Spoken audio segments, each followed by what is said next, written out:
जय हिंद दोस्तों।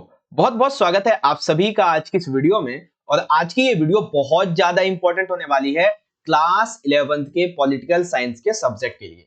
बेसिकली बच्चों, जैसे कि आप सभी को पता है कि पॉलिटिकल साइंस का आपका जो एनुअल का एग्जाम है 2022-23 के लिए, जैसे आप टर्म 2 कह सकते हो, फाइनल एग्जाम कह सकते हो या फिर वार्षिक परीक्षा कह सकते हो, ठीक है, जो कि अभी रिसेंट में होने वाली है, जिसमें मॉर्निंग का यानी कि जनरल शिफ्ट का आपका पेपर है 15 फरवरी को, ठीक है, और इवनिंग शिफ्ट का पेपर है आपका 16 फरवरी को। तो हम क्या करेंगे बच्चों कि आज की इस वीडियो में इस दिन के पेपर के लिए एक most important sample question paper को बच्चों यहाँ पे सॉल्व करेंगे, ठीक है। और इस क्वेश्चन पेपर में जो भी क्वेश्चन लिया गया है ना, वो पिछले 10 साल के पेपर्स में जो क्वेश्चन आए हैं रिपीटेड वाले, वो क्वेश्चंस हैं। तो बहुत ज्यादा चांसेस होते हैं बच्चों कि जो क्वेश्चन अभी हम इस वीडियो में डिस्कस करेंगे उसके आपके फाइनल एग्जाम में आने के, ठीक है। तो ये पेपर आपको डेफिनेटली बहुत ज्यादा हेल्प करेगा आपके पॉलिटिकल साइंस के ऑफिशियल एग्जाम में, ठीक है भाई। और एक चीज और बता देता हूं कि मैं क्या करूंगा कि आपको ये जो पेपर है इसे कंप्लीटली हिंदी मीडियम में अच्छे तरीके से समझा दूंगा, ठीक है बच्चों। और इंग्लिश मीडियम के बच्चों के लिए आंसर प्रोवाइड कर दी जाएंगे। और इससे पहले भी 2 सैंपल पेपर मैं आपको सॉल्व करवा चुका हूं, ठीक है। ये हमारा सैंपल पेपर नंबर होने वाला है 3rd, और ऐसे भी 2 से 3 सैंपल पेपर आपके लिए और भी लेके आऊंगा, जिससे आपकी तैयारी अच्छे से हो पाए, ठीक है। आइए हम पेपर के पैटर्न को एक बार देख लेते हैं। तो पेपर जैसा कि आप सभी को पता है 3 घंटे का आएगा और मैक्सिमम मार्क्स आपके टोटल यहाँ पे 80 होने वाले हैं। पेपर जो है वैसे यहाँ पे बताया नहीं गया, लेकिन टोटली जो है वो 5 से 6 सेक्शन में डिवाइड है। टोटल 5 सेक्शन में डिवाइड है, ठीक है। आइए हम इसके सामान्य निर्देश को पढ़ लेते हैं एक बार। तो सामान्य निर्देश में आप यहाँ पे देखेंगे कि सबसे पहले टोटल नंबर ऑफ क्वेश्चन होंगे आपके पेपर में 30, ठीक है, जिसमें से सेक्शन नंबर जो आपका ए रहेगा इसमें आएंगे आपके 12 एमसीक्यू, ठीक है। टोटल कितने आएंगे? 12 एमसीक्यू आएंगे। सेक्शन बी में जो है वो 13 से 18 जो है 2 मार्क्स के टोटल आपके 6 क्वेश्चन आएंगे, ठीक। और सेक्शन सी में जो है 19 से लेके 23 4 मार्क्स के आपके 5 क्वेश्चन आएंगे। और सेक्शन डी जो रहेगा आपका, यानी कि 4 अंकीय प्रश्न ये भी रहेंगे, इसमें 4 मार्क्स का गद्यांश वाला एमसीक्यू रहेगा, फिर 4 मार्क्स का कार्टून वाला एमसीक्यू रहेगा और 4 मार्क्स का आपका चित्र वाला एमसीक्यू रहेगा, ठीक है बच्चों। उसके बाद में सेक्शन नंबर ई आ जाएगा। ये बहुत इंपॉर्टेंट है क्योंकि इसमें 6 मार्क्स के आपके टोटल इस बार 4 क्वेश्चन आएंगे और हर एक क्वेश्चन में आपको चॉइस ही मिलेगी, ठीक है ना भाई। तो ये सारी चीजें हैं जो कि आपके पेपर के पैटर्न को यहाँ पे समझाती है, ठीक है बच्चों। तो हम क्या करेंगे कि आधा पेपर जो है आज के इस वीडियो पार्ट 1 में देख लेंगे, ठीक है। बाकी के जो क्वेश्चन बच जाएंगे वो मैं आपको पार्ट नंबर 2 में बता दूंगा, ठीक है। आई बटन में आपको लिंक दे दूंगा उस पेपर का जो इसका पार्ट 2 रहेगा, ठीक है, या फिर आप चाहो तो डिस्क्रिप्शन में उसको चेक कर लेना, ओके। अब जो बच्चे इंग्लिश मीडियम के हैं वो अपने पेपर को यहाँ से देख सकते हैं, पेपर के पैटर्न को जनरल सेक्शंस लिखे हुए हैं, ठीक है। और हाँ, यहाँ से आप चाहें तो इसे इजीली पढ़ सकते हैं, ठीक है बच्चों। चलिए हम शुरुआत करेंगे अपने अनुभाग नंबर ए से, यानी कि सेक्शन ए है, जिसमें 1 अंकीय प्रश्न यहाँ पे होने वाले, ठीक है बच्चों। तो आप सभी से एक रिक्वेस्ट करूंगा कि टोटल अभी हम 12 एमसीक्यू करने वाले, ठीक है। तो आप सभी बच्चे क्या करें कि जो भी एमसीक्यू होंगे आप इन एमसीक्यू क्वेश्चन का आंसर जरूर करें, ठीक है, या फिर आप मन में कर सकते हैं या फिर कमेंट बॉक्स में। लेकिन हाँ, वीडियो के एंड होने के बाद में आप मुझे बताएं जरूर कि सर जी मेरे 12 में से ना मेरे 10 नंबर आए हैं, जो मैंने आपने एमसीक्यू कराए थे उसमें से सही हुए, ठीक है। मेरे 8 आए या मेरे 12 में से 12 आए, तो आप मुझे बताएं जरूर, ठीक है ना। इससे मुझे भी अच्छा लगेगा कि हाँ भाई बच्चे जो है वो साथ में इंटरेक्ट कर रहे हैं, ओके। चलिए प्रश्नों को देखेंगे। सबसे पहला प्रश्न हमारे सामने ये है, हमें पहचान करनी है। क्या पहचान करनी है? कि ये कथन किस बारे में है। तो कथन क्या है कि जब किसी व्यक्ति को देश की भी और प्रांत की भी नागरिकता प्राप्त होती है, जैसे कि अमेरिका और फ्रांस, तब हम उसे कैसी नागरिकता कहते हैं। यानी कि देखो मैं आपको एग्जांपल देता हूं कि एक जैसे हमारा देश भारत है, ठीक है। तो भारत में जो व्यक्ति रहता है उसे कैसी नागरिकता मिली है? भारतीय नागरिकता मिली है। तो हम क्या बोलते हैं उसको? उसको बोलते हैं एकहरी नागरिकता, ठीक है। क्या बोलते हैं? एकहरी नागरिकता बोलते हैं। लेकिन जब किसी व्यक्ति को देश की भी मिली हो और प्रांत की भी मिली हो, जैसे भारत के साथ में यूपी बिहार की भी मिली हो, तब उसे क्या कहेंगे? हम उसे बोलेंगे बच्चों दोहरी नागरिकता, यानी कि हमारा ऑप्शन नंबर ए जो है वो यहाँ पे राइट हो जाएगा, ठीक है। इसी तरीके से आपसे इंग्लिश में देख सकते हैं कि identify when a person gets citizenship of the country as well as the state, like America, France, etc. तो हमारा ए वाला ऑप्शन राइट हो जाएगा, डुअल सिटीजनशिप, ओके बच्चों। क्वेश्चन नंबर सेकंड बहुत ही इंटरेस्टिंग है और आप सभी को ये पता भी होगा। प्रश्न हमारे सामने ये है कि हमारा जो भारतीय संविधान बना था, इसको बनने में कुल कितना समय लगा था, कितना टाइम पीरियड था इसको बनाने के लिए, ठीक है ना, कितना लगा था बेसिकली। 2 साल 11 महीने 16 दिन, 2 साल 11 महीने 18 दिन, 2 साल 10 महीने 18 दिन, 2 साल 10 महीने 16 दिन, कितना टाइम लगा था? तो देखिए इतना हम सभी को पता है कि 2 साल लगे थे और 11 महीने। अब यानी कि 16 दिन थे या 18 दिन थे, ये हमें अब कंट्रीब्यूट करना है। तो यहाँ पे कौन सा राइट होगा बच्चों? यहाँ पे बी वाला राइट हो जाएगा कि 2 साल 11 महीने 18 दिन लगे। ठीक है, और अगर आपसे ये पूछी जाए कि बैठक टोटल कितनी होंगी, तो टोटल 166 बैठकें हुई थी। ठीक है, हमारा हमारा जो संविधान था वो लागू कब हो गया था बच्चों? 1950 में। अच्छा, एक क्वेश्चन मैं आपके लिए होमवर्क देता हूँ।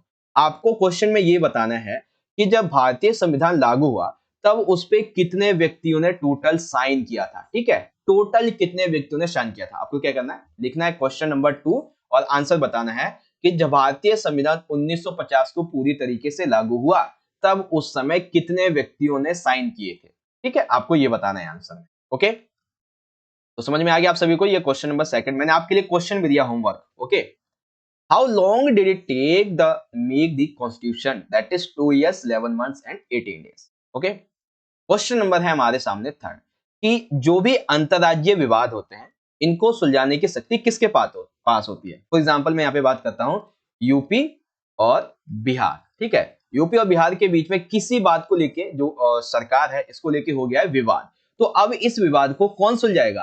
क्या राष्ट्रपति सुलझाएगा? बिल्कुल भी नहीं। राज्यपाल? ये बिल्कुल भी नहीं। संसद का तो इससे कोई लेना देना है ही नहीं। तो बचता क्या है? बचता है हमारे पास में केवल और केवल सुप्रीम कोर्ट। तो ऑप्शन नंबर हमारे पास सी हो जाएगा। यही विभिन्न राज्यों के बीच में जो विवाद होते हैं उसको सॉल्व करता है। ठीक है, who has the power to settle inter state dispute या फिर बिटवीन स्टेट डिस्प्यूट, दोनों को ही ये देखता है। ठीक है ना, तो supreme court is the right answer. Now question number 4 हमारे सामने बहुत इंटरेस्टिंग है बच्चों। इसमें बहुत सी बातें आपको यहाँ पे पता चलेंगी, एक साथ 4 से 5 बातें। प्रश्न है कि भाई निम्नलिखित कथनों पर विचार करना है राज्यसभा के बारे में। पहला कथन क्या कहता है? पहला कहता है इसके चुनाव के बारे में। तो राज्य विधानसभा के निर्वाचित सदस्यों के द्वारा होता है राज्यसभा का, यानी कि राज्यसभा के जो सदस्य होते हैं उन्हें हम नहीं चुनते हैं, बल्कि राज्य विधानसभा के जो निर्वाचित सदस्य होते हैं वो चुनते हैं। तो भाई ये वाला तो हमारा कथन राइट है।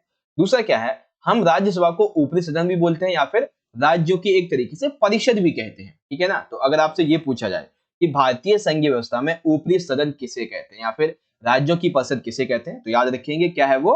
राज्यसभा होती है। ठीक है बच्चों, अब ये है कि जो राज्यसभा होती है इसमें जो भी बैठकें होती है किसी बात को लेके मुद्दे को लेके, तो उसकी अध्यक्षता कौन करता है? तो वो करता है बच्चों उपराष्ट्रपति। ओके, वर्तमान में अगर हम बात कर लें इसकी सदस्य संख्या की तो वो 245 है, लेकिन नॉर्मली जो है वो कितनी होती थी? 250। अब ये भी है कि भाई 245 क्यों है? वो इसलिए है क्योंकि जो जम्मू एंड कश्मीर है, ठीक है ना, जेएसके जो था वो अब स्टेट नहीं रहा है, बल्कि अब वो यूनियन टेरिटरी बन गया है। ठीक है ना, यूटी बन गया एक तरीके से। तो इसीलिए क्या हो गया? सदस्य संख्या थोड़ी सी यहाँ पे कम हो गई है। तो इसका मतलब हमारे सामने ये आया तो भाई राज्यसभा के बारे में ये जो 4 कथन हमें दिए गए हैं ये सभी के सभी सही है। तो यानी कि बच्चों हमारा ऑप्शन नंबर डी वाला जो पार्ट है ना, ये वाला, ये हमारा राइट हो जाएगा। ओके बच्चों, चलिए इसी तरीके से इंग्लिश में consider the following statements Rajya Sabha के बारे में है। ये चारों की चारों आपकी जो स्टेटमेंट्स हैं वो यहाँ पे ठीक है। ठीक है बच्चों, ऑप्शन नंबर डी हमारा राइट होगा। ओके, अब चलिए प्रश्न आएगा हमारा अभिकथन और कारण। 5 और 6 जो क्वेश्चन है ना आपका, ये अभिकथन और कारण का होने वाला है, जिसके लिए आपके सामने ये 4 ऑप्शन दिए हुए हैं, इन्हीं में से हमें भी चूज करना होगा। क्वेश्चन को देखेंगे और फिर हम यहाँ पे चूज करेंगे। तो क्वेश्चन नंबर 5 हमारे सामने ये है कि संविधान का जो हमारा अभिकथन ए है ये कहता है कि संविधान का जो 91 संविधान संशोधन था इसके द्वारा मंत्री परिषद के सदस्यों की संख्या को सुनिश्चित किया गया था। बिल्कुल ठीक है भाई। कारण क्या है? कारण ये था कि मंत्री परिषद को कार्य के आधार पर 3 प्रकार से विभाजित किया जाता है। हाँ ठीक है, एक तरीके से, क्योंकि मंत्री परिषद के सदस्यों की संख्या बताई जा रही है, वहीं सदस्य जो है उनका जो कार्य स्तर है उसको बेसिकली 3 स्तर पे बांट दिया जाता है। यानी कि बात तो दोनों सही है, यानी कि बात दोनों सही भी हैं और ये जो है कारण अभिकथन की सही व्याख्या भी कर रहा है। ठीक है ना, यहाँ पे हम क्या कहेंगे बच्चों? यहाँ पे हम ये कहेंगे कि सर जी हमारा जो ए वाला है ना कि ए और आर दोनों सत्य हैं और आर ए की सही व्याख्या कर रहा है, तो ये वाला हमारा पार्ट जो है एकदम राइट हो जाएगा। ठीक है बच्चों, सिंपल सा क्वेश्चन। इसी तरीके से इंग्लिश में जो है आपका असर्शन भी ठीक है, रीजन भी ठीक है। ठीक है, और यही जो है वो अच्छी एक्सप्लेनेशन भी करता है, तो ए हमारा राइट हो जाएगा। ओके, नाउ अगला देखेंगे क्वेश्चन नंबर 6 कि किसी भी व्यक्ति की स्वतंत्रता और गरिमा की सुरक्षा के लिए अधिकार जरूरी होते हैं। ये भाई बहुत जरूरी है कि अगर हमें अपनी स्वतंत्रता को बनाए रखना, अपनी गरिमा की सुरक्षा बनाए रखनी है, स्वतंत्रपूर्वक जीवन जीना है, तो हमें अधिकार चाहिए होते हैं। और हमारे भारतीय संविधान ने नागरिकों को ये अधिकार भी दिए हैं। सामान्य अधिकार है, कुछ कानूनी अधिकार है, कुछ मौलिक अधिकार है, बहुत तरीके के अधिकार दिए हमारे संविधान। तो यानी कि ये बातें तो बिल्कुल सही है भाई। तो इसका मतलब क्या होगा? फिर से इससे वही बात आ जाएगी कि हमारा इसके लिए भी, ठीक है, क्वेश्चन नंबर 5 और 6 के लिए जो ऑप्शन नंबर ए वाला है यही राइट हो जाएगा। ठीक है, अब इसी तरीके से इंग्लिश में देख लेंगे, असर्शन भी ठीक है, रीजन भी ठीक है, और ये इसकी सही एक्सप्लेनेशन भी कर रहा है। तो यहाँ पे हमारा जो है वो ऑप्शन नंबर ये ए वाला 5वें के लिए और 6ठे के लिए दोनों के लिए हो जाएगा। ठीक है बच्चों, सिंपल सा कॉन्सेप्ट समझ गए आप सभी। चलिए अब आता है क्वेश्चन नंबर 7। क्वेश्चन नंबर 7 एकदम सिंपल सा क्वेश्चन है। अगर आपको एक संविधान संशोधन याद है तो आसानी से बता देंगे। ऐसा कौन सा संविधान संशोधन था जिसमें धर्मनिरपेक्षता शब्द को जोड़ा गया था? 44वां, 105वां, 42वां या फिर 52वां? इसमें से मैं आपको बता दूं कि 105वां और 52वां ये तो यहाँ से शॉर्ट लिस्ट हो जाता है। ठीक है ना, तो आपके सामने ए और सी ऑप्शन बचे जाते हैं। तो इसमें से जो बच्चों राइट आंसर है वो है ऑप्शन नंबर सी वाला। ठीक है ना, 42वें संविधान संशोधन में संविधान में धर्मनिरपेक्ष शब्द जोड़ा गया था। ठीक है, उसके बाद में the word secular was added in the constitution, sorry, the word है basically the word secular was added to the constitution of India by which constitutional amendment? That is option number C, 42. okay, question number 8 जो है इसमें बच्चों आपका एक 2 number का प्रश्न भी कंप्लीट हो जाएगा, क्योंकि इसमें ना आपको नागरिक समानता की परिभाषा भी पता चल जाएगी और एमसीक्यू भी आपका हो जाएगा। देखिए नागरिक समानता के बारे में क्या दिया हुआ है कि सभी व्यक्ति को कानूनी रूप से समान अधिकार प्राप्त होंगे। तो नागरिक समानता क्या कहती है कि जितने भी व्यक्ति हैं, ठीक है, जो भी भारत के नागरिक हैं, सभी कानून के समक्ष समान होंगे। कानून किसी व्यक्ति के साथ में जाति के आधार पे, धर्म के आधार पे, नस्ल, वंश, लिंग, भाषा, धर्म, किसी भी आधार पे कोई भेदभाव नहीं करेगा, सभी कानूनी रूप से समान रहेंगे। ठीक है ना, और सी क्या कहता है कि सभी मनुष्य प्राकृतिक रूप से समान होंगे। ये तो अलग ही बात हो जाती है। तो यानी कि देखो नागरिक समानता के बारे में हमें ये जो पहला बताया गया और दूसरा बताया गया, ये दोनों ही सही हैं। और यहाँ पे तो हमारा जो ऑप्शन नंबर डी है ए और बी वाला ये सही हो जाएगा। और इसी तरीके से 2 मार्क्स में आपको बस ये 2 लाइन लिखनी है, आपके 2 नंबर ही मिल जाएंगे। तो एमसीक्यू के साथ में आपका हमने 2 नंबर का एक प्रश्न भी कंप्लीट करवा दिया है ना बच्चों, है ना, एकदम बढ़िया बात। चलिए सिटीजन्स आर इक्वल हैं। अब बेसिकली यहाँ पे एक सेकंड, हाँ, नागरिक समानता की बात की गई है, तो क्यों है भाई? बोथ ए एंड बी के अकॉर्डिंग। ओके, अब आता है क्वेश्चन नंबर 9। इसमें भी आपका एक 2 मार्क्स का जो प्रश्न है वो कंप्लीट हो जाएगा। प्रश्न है हमारे सामने कि समानुपातिक प्रतिनिधित्व प्रणाली की विशेषता नहीं है, यानी कि एक नहीं है, बाकी 3 तो है, तो 3 विशेषता 2 नंबर में लिखेंगे, 2 मार्क्स आपको मिल जाएंगे। ठीक है ना, देखिए पहली विशेषता क्या है कि मतदाता प्रत्याशी को वोट देता है। ये गलत चीज है। ठीक है, मतदाता प्रत्याशी को नहीं देता, बल्कि मतदाता किसे वोट देता है? मतदाता, एक सेकंड, मतदाता जो है वो पार्टी को वोट देता है। किसको वोट देता है बच्चों? पार्टी को वोट देता है। ठीक है, दूसरा क्या है कि किसी बड़े भौगोलिक क्षेत्र को एक निर्वाचन क्षेत्र मान लिया जाता है। जैसे कि हमारा जो पूरा का पूरा भारत क्षेत्र है, ठीक है ना, पूरा का पूरा जो हमारा भारत कंट्री है, इसी को ही एक क्षेत्र मान लिया जाता है, निर्वाचन क्षेत्र का। ठीक है, और इस पूरे के पूरे देश से एक नहीं बल्कि बहुत सारे बेसिकली निर्वाचन क्षेत्र लगाए जा सकते हैं और वहां पर अनेक प्रतिनिधि चुने जा सकते हैं। यानी कि इसका कोई फंडा नहीं है कि कितने में बांटेंगे कितने में नहीं, बस सदस्य चुनने से मतलब है। ठीक है ना, लेकिन अब यहाँ पे बताना है कि विशेषता कौन सी नहीं है, तो वो है मतदाता प्रत्याशी को वोट देता है। ये गलत है, क्योंकि मतदाता जो है इसमें पार्टी को वोट देता है। ठीक है, ये चीज है। इसी तरीके से proportional representation is not a feature of the system, that is the voter votes for the candidate. Okay, now question number 10 एकदम सिंपल सा इक्वल सा क्वेश्चन है कि दी रिपब्लिक पुस्तक के लेखक कौन है? तो रिपब्लिक पुस्तक किसने लिखी है बच्चों? अरस्तु ने, प्लेटो ने, सुकरात ने या फिर लॉक ने लिखी है। ठीक है ना, who was the author of the book the Republic? That is Plato. किसने लिखी है बच्चों? प्लेटो ने लिखी है। ओके, नाउ क्वेश्चन नंबर आता है हमारा 11। कौन सा न्यायालय ऐसा है जिसके द्वारा यदि कोई निर्णय जारी कर दिया जाता है तो आप उसके खिलाफ सर्वोच्च न्यायालय में अपील नहीं कर सकते हो? तो भाई देखो, जब हम उच्च न्यायालय की बात करते हैं तो जब हमें इसका न्याय अच्छा नहीं लगता तो हम सर्वोच्च न्यायालय में अपील कर सकते हैं। जिला न्यायालय के भी अच्छा नहीं लगता तो भी हम इसे सर्वोच्च न्यायालय में अपील जो है वो कर सकते हैं। लेकिन जब सैनिक न्यायालय की बात आ जाती है तब आप अपील कहीं पर भी नहीं कर सकते, क्योंकि सैनिक न्यायालय एक अलग उनका डिपार्टमेंट हो जाता है। एक तरीके से आपने देखा होगा कि जब भी किसी सैनिक का कोर्ट मार्शल किया जाता है, ठीक है ना, तो वो सर्वोच्च न्यायालय में जाके ये अर्जी नहीं लगा सकता कि सेना में मेरा कोर्ट मार्शल किया जा रहा है, क्योंकि हमारे संविधान ने सेना के लिए एक अलग न्यायालय बनाया हुआ है जिसका इस सर्वोच्च न्यायालय, देश की न्यायालय से कोई भी लेना देना नहीं है। ठीक है ना, उसका एक अलग ही रवैया है, ठीक है ना। तो हमारा ऑप्शन नंबर सी वाला जो पार्ट है सैनिक न्यायालय, जिसके विरुद्ध आप सर्वोच्च न्यायालय में अपील नहीं कर सकते, ठीक है बच्चों। इंग्लिश में इसी तरीके से the decision issued by which court can not be appealed in the supreme court, तो किसके द्वारा नहीं किया जा सकता, कोर्ट मार्शल वाला, okay, court martial court, okay. Question number 12, अब इसमें भी आपका एक 2 नंबर का प्रश्न हो जाएगा। क्यों, देखो प्रश्न क्या है कि स्थानीय शासन के समक्ष समस्या क्या है, तो इसमें आपको समस्या जो दी गई है उसमें सबसे पहला क्या है कि धन का अभाव होना। स्थानीय शासन जैसे गांव या जिला पंचायत जो भी होती है उसके पास में धन थोड़ा कम होता है, जिसकी वजह से वो अपना कार्य सुचारू रूप से नहीं कर पाते हैं, ठीक है।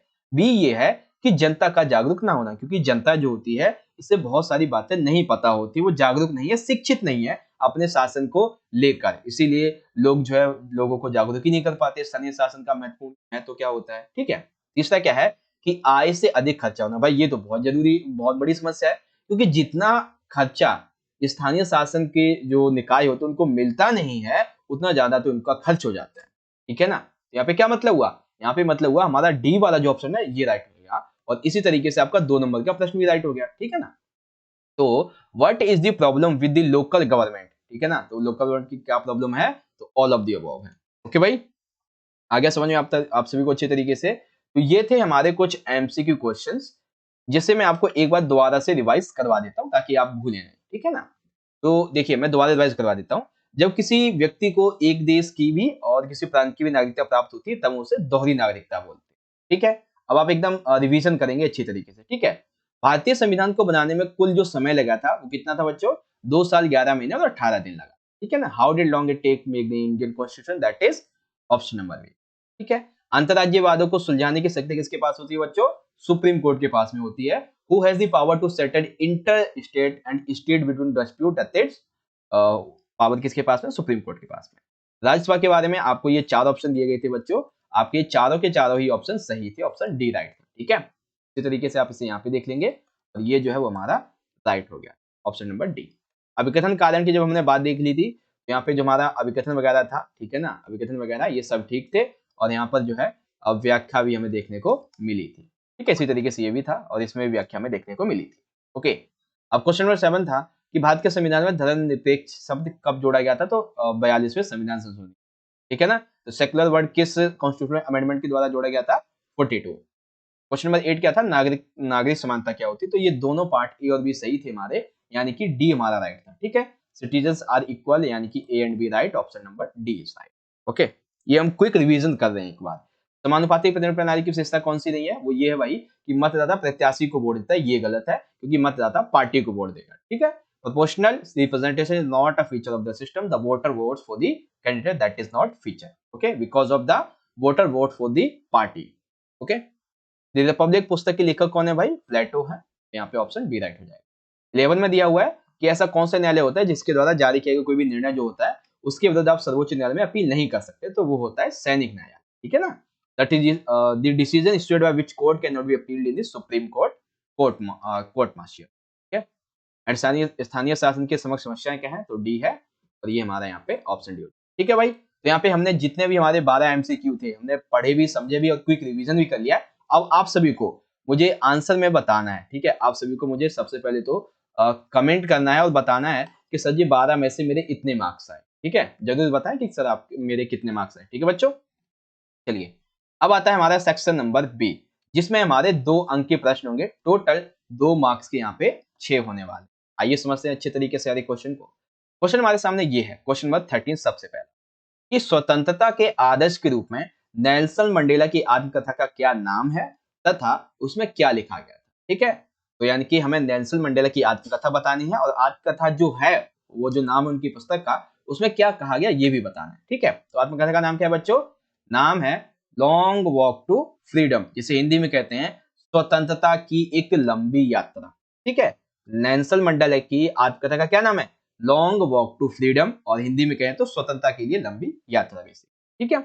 अब इस किताब में क्या बातें कही गई है, तो किताब में दक्षिण अफ्रीका में जो रंगभेद यानी कि जो नक्सलवाद फैला हुआ था काले गोरे का, उसको लेके जो संघर्ष हुआ था ये इस किताब में बताया गया, ठीक है। साथ ही जो गोरे दक्षिण अफ्रीका पर शासन कर रहे थे उनकी जो नीतियां थी, उनको काले लोग कैसे उनका प्रतिरोध कर रहे थे, उसको यहाँ पे दर्शाया इसमें दिखाया गया है, इसमें बताया गया है, ठीक है। साथ ही जो गोरे लोग ये काले लोगों को कैसे अपमान करते थे, ठीक है, उनके साथ कैसी क्रूरता रखते थे, उनके साथ में बदतमीजी करते थे, अलग अलग टाइप के उनके साथ में मतलब बिहेव करते थे। तो इन सभी के बारे में, इन सभी के वाद विवाद, लड़ाई वगैरह जो भी थी, वो सारी बात इसमें लिखी हुई है। एक विशेष बात ये है कि संघर्ष जो था वो काले और गोरे के साथ तो था ही, साथ ही जो श्वेत लोग थे उनके लिए भी था, ठीक है ना। एक तो देखो काला गोरा होता है, एक होता है श्वेत लोग, ठीक है ना, तो उनके लिए भी ये संघर्ष था। आगे समझ में आप सभी को कि स्वतंत्रता के आदर्श के रूप में नेल्सन मंडेला की आत्मकथा ये थी। ओके बच्चों, चलिए इंग्लिश में देखेंगे आप इसे इस तरीके से कि what is the name of Nelson Mandela's autobiography as an ideal of freedom and what is written in it. तो लॉन्ग वॉक टू फ्रीडम, उसके बाद में जो बातें हैं वो आप यहाँ पे देख ही सकते हैं, सारी की सारी इंपॉर्टेंट थिंग्स वगैरह जो भी है सारी बातें। ओके बच्चों, अब आता है क्वेश्चन नंबर 14। 14 क्वेश्चन में ना ये एक तरीके से ना आपको थोड़ा कंफ्यूज करने के लिए पूछा गया, लेकिन घुमा के क्वेश्चन पूछा गया, मैं आपको आसान तरीके से समझाऊं। प्रश्न क्या है कि कार्यपालिका की उस व्यवस्था का नाम तथा विशेषता लिखिए जो कि अमेरिका तथा ब्राजील आदि देशों ने अपनाई है। तो अगर आप थोड़ा सा ध्यान देंगे तो अमेरिका तथा ब्राजील में सरकार का और राज्य का अपना कौन होता है बच्चों? राष्ट्रपति होता है। और ये व्यवस्था किस कार्यपालिका के प्रकार में होती है? अध्यक्षात्मक में, ठीक है ना। तो हम कहेंगे कि भाई अमेरिका तथा ब्राजील आदि देशों में वो व्यवस्था, ठीक है ना, जो अपनाई गई है वो है अध्यक्षात्मक। क्यों भाई? क्योंकि इसमें देश एवं सरकार का प्रमुख कौन होता है? राष्ट्रपति होता है, ठीक है। जैसे अमेरिका के राष्ट्रपति हैं बराक ओबामा, ठीक है, अभी तो वर्तमान में चेंज हो चुके हैं, डोनाल्ड ट्रंप, ठीक है ना। तो वो जो है बेसिकली सरकार के भी और देश के भी दोनों के प्रमुख हैं, ठीक है ना। अब इसी तरीके से अगर मैं बात करूं भारत की, तो भारत में राज्य का प्रमुख कौन होता है बच्चों? राज्य का प्रमुख होता है राष्ट्रपति, ठीक है। वहीं सरकार का प्रमुख कौन होता है? सरकार का प्रमुख होता है बच्चों प्रधानमंत्री। तो यही चीज यहाँ पे भी है, ठीक है। लेकिन यहाँ पे अधिशात्मक व्यवस्था आ जाती है जिसमें राज्य सरकार दोनों का प्रमुख कौन होता है? केवल एक बंदा, जो कि है राष्ट्रपति, ठीक है। राष्ट्रपति का चुनाव जिस तरीके से भारत में हम अपने प्रधानमंत्री को चुनते हैं ना, ठीक उसी तरीके से प्रत्यक्ष मतदान के द्वारा आम लोग अपने राष्ट्रपति का चुनाव करते हैं। लेकिन ये राष्ट्रपति विधायिका के प्रति जवाबदेह नहीं होता है। कुछ एग्जांपल्स हैं जिन कंट्रीज में से अपनाए गए हैं, ठीक है भाई। एकदम सिंपल सा क्वेश्चन था, समझ गए होंगे।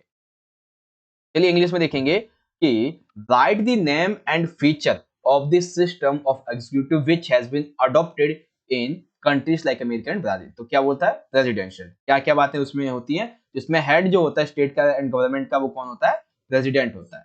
प्रेसिडेंट जो होता है यूजुअली इलेक्टेड किया जाता है डायरेक्ट वोट, यानी कि हम नॉर्मली पीपल इसको इलेक्ट करते हैं। और प्रेसिडेंट जो है ये नॉट आंसरेबल होता है for the legislature and examples countries के ये आ जाते हैं, ठीक है बच्चों। अब क्वेश्चन नंबर 15 जो है ना, ये बेसिकली हम ये कह सकते हैं कि आपसे 4 मार्क्स से पूछा जा सकता था, लेकिन छोटा सा 2 मार्क्स से पूछेगा तो हम छोटा सा आंसर देंगे।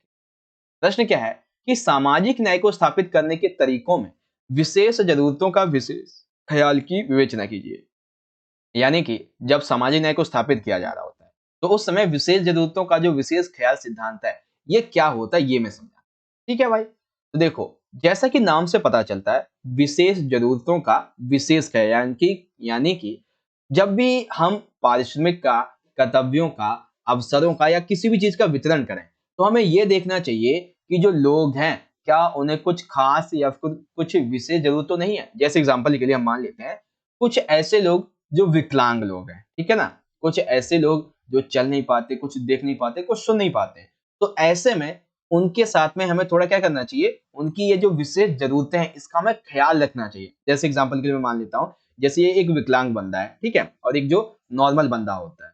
तो जैसे बस स्टैंड है तो विकलांग के लिए वहां पे उसकी व्हील चेयर चढ़ने के लिए नॉर्मली उस बस स्टैंड पे एक स्टेयर होना चाहिए जिससे वो बस में एंट्री मार सके। नॉर्मली जो चल सकता है उसके लिए दिक्कत नहीं है। अब जैसे पार्क वगैरह या सार्वजनिक जगह है तो वहाँ पे ऐसी ढलान वाली जो जगह है ना वो बनानी चाहिए ताकि उसका व्हील चेयर वगैरह वो आसानी से चल सके उस पर। नॉर्मली की तो जरूरत ही नहीं है। तो इसीलिए क्या होता है, अब जैसे एक और चीज है, कोई महिला जो है वो कॉल सेंटर में काम करने के लिए जा रही है तो रात के आते टाइम उसे क्या मिलनी चाहिए? सुरक्षा मिलनी चाहिए। तो ऐसे में क्या होता है कि हमें ये पता चलता है कि उसकी विशेष जरूरत थी, इसीलिए हमें कहा जाता है ये बात कि कभी कभी हमें लोगों को ये देखने के लिए कि वो अपने अधिकारों का सही उपयोग कर रहे हैं या नहीं, उनके साथ में हमें विशेष जरूरतों का विशेष ख्याल रखना पड़ता है, ठीक है।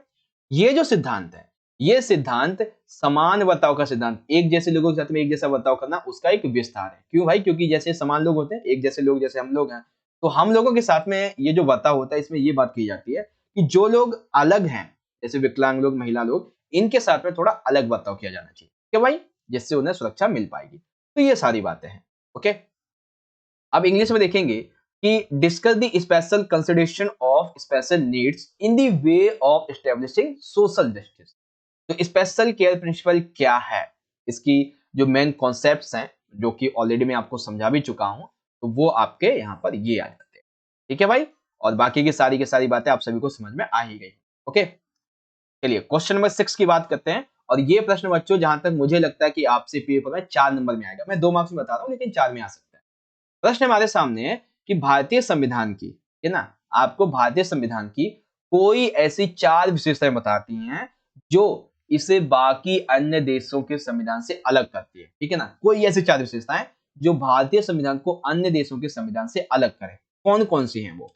ठीक है, सबसे पहली विशेषता ये है कि दुनिया के जितने भी बड़े बड़े संविधान है, लिखित संविधान, उनमें से हमारा संविधान एक संविधान है। ठीक है ना, यानी कि दुनिया में अगर हम बड़े बड़े संविधान देखें, तो सबसे बड़े संविधानों में भी आता है, और सबसे बड़े जो लिखित संविधान है उनमें से एक संविधान आता है। ठीक है, हमारा संविधान इतना ज्यादा व्यापक है, इतना ज्यादा बड़ा है कि इसमें 470 अनुच्छेद, 12 अनुसूचियां और 25 भाग है। हालांकि जब बना था तब की बात अलग थी, ठीक है, लेकिन वर्तमान में इतने लगभग।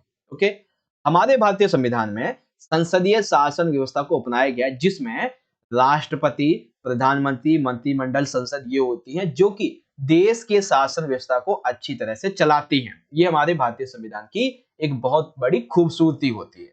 ठीक है, हमारे भारतीय संविधान में संशोधन करने का प्रावधान है, लेकिन कुछ ऐसे नियम है जिसे आप आसान तरीके से सॉल्व कर सकते हो, लेकिन संसद में भाई बहुमत पाना आसान थोड़ी ना होता है। ठीक है ना, तो कुछ नॉर्मली बहुमत से, और कुछ ज्यादा बहुत ज्यादा कठोर होते हैं, तो उनको बहुत मजबूती से, बहुत ही ज्यादा बहुमत से हम चेंज कर सकते हैं। ऐसा नहीं है कि जैसे पत्थर है तो उसे एक बार हम बना दिया तो बना दिया, वो उसे चेंज ही नहीं कर सकते। नहीं, हम चेंज कर सकते हैं। ठीक है ना, अनुसूचित जातियां, जनजातियों को सुरक्षा के लिए व्यवस्था की गई। ऐसा बहुत सारे देशों में होगा जहाँ पे अनुसूचित जाति, जनजाति, आदिवासी, कम जनसंख्या वाले लोगों को शायद सुरक्षा ना दी गई हो, लेकिन हमारे भारतीय संविधान की विशेषता ये है कि इन्हें सुरक्षा दी गई है, और सुरक्षा देने के साथ साथ आरक्षण भी दिया गया है, और इनके लिए छुआछूत के एक जो प्रक्रिया चली आ रही थी, उसे अनुच्छेद 17 के द्वारा दंडनीय अपराध बना दिया गया, खत्म कर दिया गया बेसिकली। ठीक है ना, तो ये हमारे भारतीय संविधान की कुछ खूबसूरती है, कुछ विशेषताएं हैं जो आपको याद रखनी है। ठीक है बच्चों, इसी तरीके से आप इंग्लिश में देखेंगे, right any 4 features of the Indian constitution that differentiate it from the constitution of other countries. तो क्या क्या है? One of the largest written constitution हमारा, ठीक है ना, कॉम्प्रिहेंसिव कॉन्स्टिट्यूशन है, यानी कि प्रेजेंट टाइम में इसमें 470 आर्टिकल हैं, 24 शेड्यूल्स हैं, 12 शेड्यूल्स हैं एंड 25 पार्ट्स हैं। पार्लियामेंट्री सिस्टम है हमारे यहाँ पे, और मिक्सचर है फ्लेक्सिबिलिटी एंड रेजिडेंट का अमेंडमेंट के लिए, कॉन्स्टिट्यूशन के लिए। ठीक है ना, स्पेशल अरेंजमेंट की गई है इसमें for the protection of schedules caste and tribes, article 17 के अकॉर्डिंग। ओके, नाउ अब बारी आती है क्वेश्चन नंबर 17 की। क्वेश्चन नंबर 17 है बच्चों कि राष्ट्र शब्द और राष्ट्रवाद में अंतर बताइए। देखिए, सिंपल सिंपल सी बातें हैं, एक है हमारा राष्ट्र शब्द, एक है राष्ट्रवाद। अंतर क्या है? बेसिकली अंतर में हमें इसकी विशेषताएं बता देनी है। राष्ट्र का क्या मतलब है? राष्ट्र का मतलब ये होता है कि राष्ट्र जनता का कोई एक आकस्मिक समूह नहीं, ये परिवार से भिन्न होते हैं। यानी कि अगर हम बात करें एक राष्ट्र की, तो राष्ट्र कोई एक समूह नहीं होता है, कोई एक परिवार नहीं होता है, बल्कि राष्ट्र के अधिकतर अधिकतर सदस्यों को हम प्रत्यक्ष तौर पे कभी नहीं जान पाते हैं, और ना ही कभी उनके साथ वंशानुगत संबंध जोड़ने की हमें जरूरत भी पड़ती है। यानी कि देखो, राष्ट्र का मतलब ये हो जाता है एक तरीके से, जब किसी कंट्री में लोग रहते हैं, ठीक है ना, तो उस कंट्री में वो सभी लोग कभी भी अपने आप को प्रत्यक्ष तौर पे अपने आसपास के लोगों को नहीं जान पाते, और जरूरत भी नहीं होती, क्योंकि हमें बस अपना जीना है, खाना पीना, जो करना है वो करेंगे। ठीक है ना, तो ये सारी बातें यहाँ पे आ जाती हैं। ये आपको कॉन्सेप्ट समझ में आ गया? राष्ट्र क्या है? राष्ट्र बेसिकली एक देश है, और देश हम ये कह सकते हैं कि देश कोई 10-5 लोगों का, ठीक है, कोई परिवार नहीं होता, कोई समूह नहीं होता, बल्कि ये हजारों, करोड़ों, लाखों लोगों का एक, हम कह सकते हैं कि एक राष्ट्र है। ठीक है ना, ये चीज है। फिर बारी आती है कि राष्ट्रवाद क्या होता है। तो राष्ट्रवाद जो है ना, वो एक तरीके की भावना होती है। कैसी भावना? ये भावना व्यक्ति के अंदर देश प्रेम की भावना को विकसित करती है। जैसे मान लेते हैं हमारा भारत, प्यारा भारत, महान भारत, ठीक है ना। तो ये जो बात आई, इससे आपके अंदर राष्ट्रवाद की भावना आई कि हमारा देश, हमारा भारत है, प्यारा भारत है, महान भारत है। इससे आपके अंदर एक राष्ट्रवादी भावना आई, देश के प्रति प्रेम की भावना आई, ठीक है ना। हम और भी कुछ बातें हैं जिसके बारे में हम इसे देख सकते हैं। तो बस ये सिंपल सा कॉन्सेप्ट है राष्ट्र और राष्ट्रवाद का। ओके, इसी तरीके से इंग्लिश में आ जाएगा कि what is difference between world nation and nation, what is the difference between world nation and nationalism. तो नेशन का क्या मीनिंग है, नेशनलिज्म का क्या मीनिंग है, वो आप ऐसे समझ। ओके, नाउ अब आता है क्वेश्चन नंबर 18। 18 एकदम सिंपल सा क्वेश्चन ये है कि भाई सर्वोच्च न्यायालय के कुछ क्षेत्र अधिकार होते हैं। इस क्षेत्र अधिकार में से एक आया है हमारे सामने रिट संबंधी क्षेत्र अधिकार, रिट के बारे में। तो रिट संबंधी क्षेत्र अधिकार क्या है वो हमें बताना है, ठीक है ना। तो बेसिकली होता क्या है कि जब भी नागरिकों के मौलिक अधिकारों का उल्लंघन होते हैं, ठीक है ना, मान लेते हैं आपका मौलिक अधिकार है कि आप बोल सकते हैं, ठीक है, लेकिन आप जो है आपको कोई बोलने ही नहीं दे रहा है, आपको गाली दिए जा रहा है, तो ये आपके बोलने की जो स्वतंत्रता है, अभिव्यक्ति की जो स्वतंत्रता है, उसका उल्लंघन हो रहा है। तो ऐसे में आप सर्वोच्च न्यायालय जा सकते हैं, वहां पे अपील कर सकते हैं, और सर्वोच्च न्यायालय जो है वो आपकी सुनवाई जल्द से जल्द करेगा और कुछ अपने विशेष आदेश देता है। जो भी आपके खिलाफ ऐसा करता है उसके लिए आदेश जारी करता है, कोई ऑफिसर वगैरह होता है जो भी, तो उससे हम बोलते हैं रिट संबंधी क्षेत्र अधिकार, ठीक है। अब ये रिट होते हैं, ये सर्वोच्च न्यायालय भी जारी कर सकता है, ठीक है, और ये उच्च न्यायालय भी जारी कर सकता है, ठीक है। इन रिटों के माध्यम से होता क्या है कि न्यायालय कार्यपालिका से कुछ करने के लिए कुछ ना करने का आदेश देता है बेसिकली, ठीक है।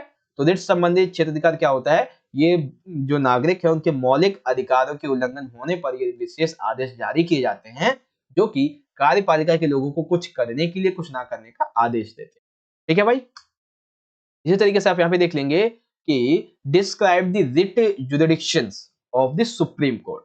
तो रिट जुरिडिक्शन क्या है सुप्रीम कोर्ट का, उसे आप यहाँ पे इजीली समझ सकते हैं, ठीक है भाई। तो इस तरीके से 32 मिनट के अंदर हमारा ये पेपर हो जाता है एंड। अभी कहोगे हैं सर जी इतनी जल्दी, अभी तो हमारा सेक्शन सी बच गया है 4 मार्क्स का, सेक्शन डी और ई बच गया है, ठीक है। तो हम क्या करेंगे बच्चों, आपके 4 मार्क्स के जो नॉर्मली क्वेश्चन ये वाले, और 4 मार्क्स के आपके जो एमसीक्यू वाले क्वेश्चन है वो, और 6 मार्क्स के आपके जो क्वेश्चन है वो जो क्वेश्चन है, इससे मैं आपको समझाऊंगा बच्चों पार्ट नंबर 2 में। इस पेपर का जो सॉल्यूशन बनाऊंगा ना पार्ट 2 नंबर 2 वाला वीडियो, उसमें आपको दे दूंगा, ठीक है ना। आप उसका लिंक यहाँ पे आई बटन में देख लेंगे, कल आएगी, ठीक है ना, और बाद में देखने 2-3 दिन के बाद में ये वीडियो तो आपको मिल जाएगा, ठीक है। डिस्क्रिप्शन बॉक्स में आपको प्लेलिस्ट का लिंक मिल जाएगा, या फिर थोड़ी ही देर में आपको यहाँ पे एक वीडियो चलती हुई मिल जाएगी, आप उसमें देख, ठीक है भाई। बहुत सारे मैंने आपको तरीके बता दिए कि आप कैसे अपना पेपर देख सकते हो, पार्ट नंबर 2 का ये वाला, ठीक है भाई। तो इस तरीके से हमारा आज का ये वीडियो खत्म हो गया, जिसमें हमने पॉलिटिकल साइंस का तीसरा सैंपल वर्क कंप्लीट किया है, और ये अभी तक हमने पार्ट 1 बताया, पार्ट नंबर जो 2 है ये आपको मैं कल बता दूंगा, ठीक है।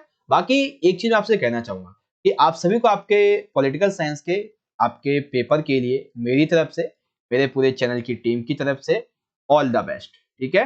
सभी बच्चे अपना एग्जाम करके अच्छे से आइएगा, जो भी आपका एग्जाम होने वाला है रिसेंट में, और ऐसे सैंपल हम आपके लिए लाते रहेंगे। आपको करना क्या है, बस जितना हो सके आप इस वीडियो को लाइक करिए, ठीक है। आप सभी जितना हो सके इस वीडियो को अपने दोस्तों के साथ में शेयर भी करें, और हाँ, मैंने आपसे कमेंट में एक जो क्वेश्चन पूछा था आप उसका आंसर जरूर दें, और आप अपना कमेंट में कोई भी सजेशन है तो वो भी हमसे कह सकते हैं, ठीक है। बाकी आपसे मिलेंगे नेक्स्ट वीडियो में, तब तक के लिए आप सभी पढ़ते रहें और अपना अच्छे से ख्याल रखिएगा। धन्यवाद, जय हिंद, वंदे मातरम।